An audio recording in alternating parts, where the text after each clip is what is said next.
Hey everyone, I hope you guys are having a good weekend. I just wanted to thank you so much for your patience and also for your well wishes with the flu that's hit my house. Everyone is on the mend and seems to be pretty healthy right now, so fingers crossed that we're done with it. It's not definitely not fun, as some of you know. I know some of you have told me about your own experiences with this virus, and so I'm just glad it's over and maybe I can get back on track and get caught up on everything. So the topic that we're going to be talking about this week is called top-down communication and upward communication. And I like this topic because I have seen both in many organizations, and I feel like that there's a place for both. You have to have both. You have to have top-down communication, and you also have to have upward communication. So I'll spend the next few videos that you'll watch between this week and next week going over some of the key ideas of both of those. And then I'll do kind of my own personal case analysis again and also highlight some of the cases that you guys are reading in the book. But these are just a few things I want you to keep in mind as you read about top-down communication. Basically, in general, communication flows in an organizational hierarchy. So all communication in organizations, and really in any relationship, has a pattern to it. And sometimes that pattern goes along with the hierarchy of the organization. So, for example, a traditional hierarchy where you have a leader, and who continually sends messages down the chain of command, so to speak. Think the military, that's a good example. Very much a top-down approach. And that serves a great purpose because sometimes you've got to have messages from the leader, and you need those messages. Also, too, you can have an organizational hierarchy that's more of a flat organization, which I'll talk about in another video. And that's where communication just flows across all boundaries, top down, up, side to side. The communication just flows through various channels. Also, sometimes the communication that happens like between coworkers and things like that is different from any structure, any communication structure that the organization may experience.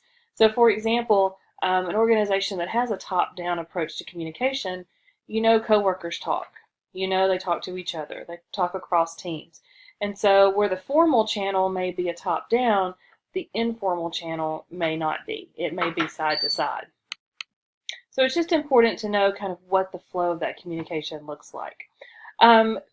Too much top-down communication can prevent ideas from being shared. I think this is very true if you've been in a situation where all the information comes from the top leadership. And often in that situation, there's a resentment can build because there are decisions being made maybe about your job that you have no say in. And so that can build a lot of resentment. And when I worked for UAMS, which was a great organization, there's a lot of top-down communication. And when I would go talk to teams about issues and concerns that they had, it was always, I'm never consulted about my job. I have to hear about it, once decisions have been made. So that can be a downside, to top-down communication. And so, typically an organization will fall under this chain of command or just these downward messages in general. So in this situation, some of the obstacles to upward communication, sometimes organizations may have fear and distortion and silence. They're encouraging silence by giving such strong messages from the top down. The psychological contract is where employees may feel mentally that they can't communicate upward.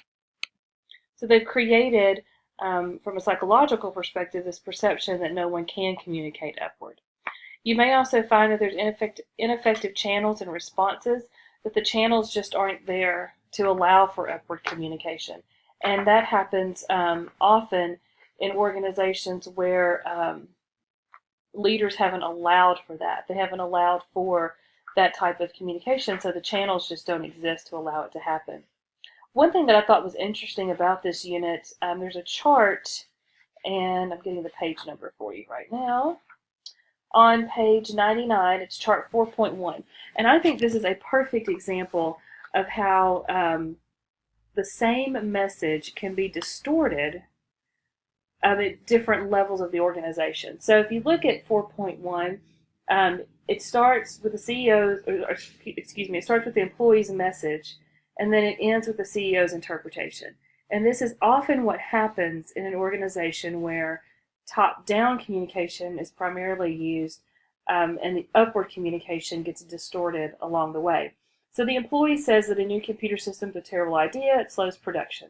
The frontline supervisor then says, well, the employees are having trouble getting used to it, they're claiming there's more mistakes, I'm optimistic they'll get better. Because that frontline manager role, or frontline supervisor role, that's a critical role. And anytime that I work with teams or organizations, I always look for that frontline supervisor position and what can we do to help that group. Because that's the group that always gets caught in the middle. And as you can see in this example, they're taking the idea that the employees don't like the new computer system, but they're tweaking it a little because they don't want their upper management to think, oh, well, they can't do their job or that supervisor's not doing his or her job. So the supervisor's optimistic that it will get better. Then it goes up to the manager's message. Employees are taking the time to get comfortable. Supervisor thinks mistakes will go down in the long run. Okay, so that's reinforcing, that message from that supervisor. But then we take it to the director and the vice president, and now all of a sudden we predict the computer system will reduce errors and boost efficiency. There's no concern expressed that the employees that were 3 levels down expressed concern. All that message is lost by the time it gets to the director and the vice president, and so the CEO thinks it's all a success and it's saving money. I have seen this happen time and time again, where there's so many levels of leadership in an organization that message gets completely distorted. Now, can you have levels of leadership and still have clear communication? Yes, but the environment has to be supportive of it, because sometimes that CEO is going to hear something they probably don't want to hear, and the channels have to be in place for those employees to be able to talk to each person in that line of communication. But this is a great example of how distortion can occur when you have an organization that's heavy top-down communication and people try to communicate upward. Okay, so that is it for some of my thoughts to top-down communication. I want you to take a look at the case studies that are in the book. They're very good. There's one on Netflix. There's one from NASA. I think these are very interesting case studies. The assignments are posted online, so take a look at those. And then I'll be following back up after when we look at upward communication, and then we'll look at some tips to allow that to happen.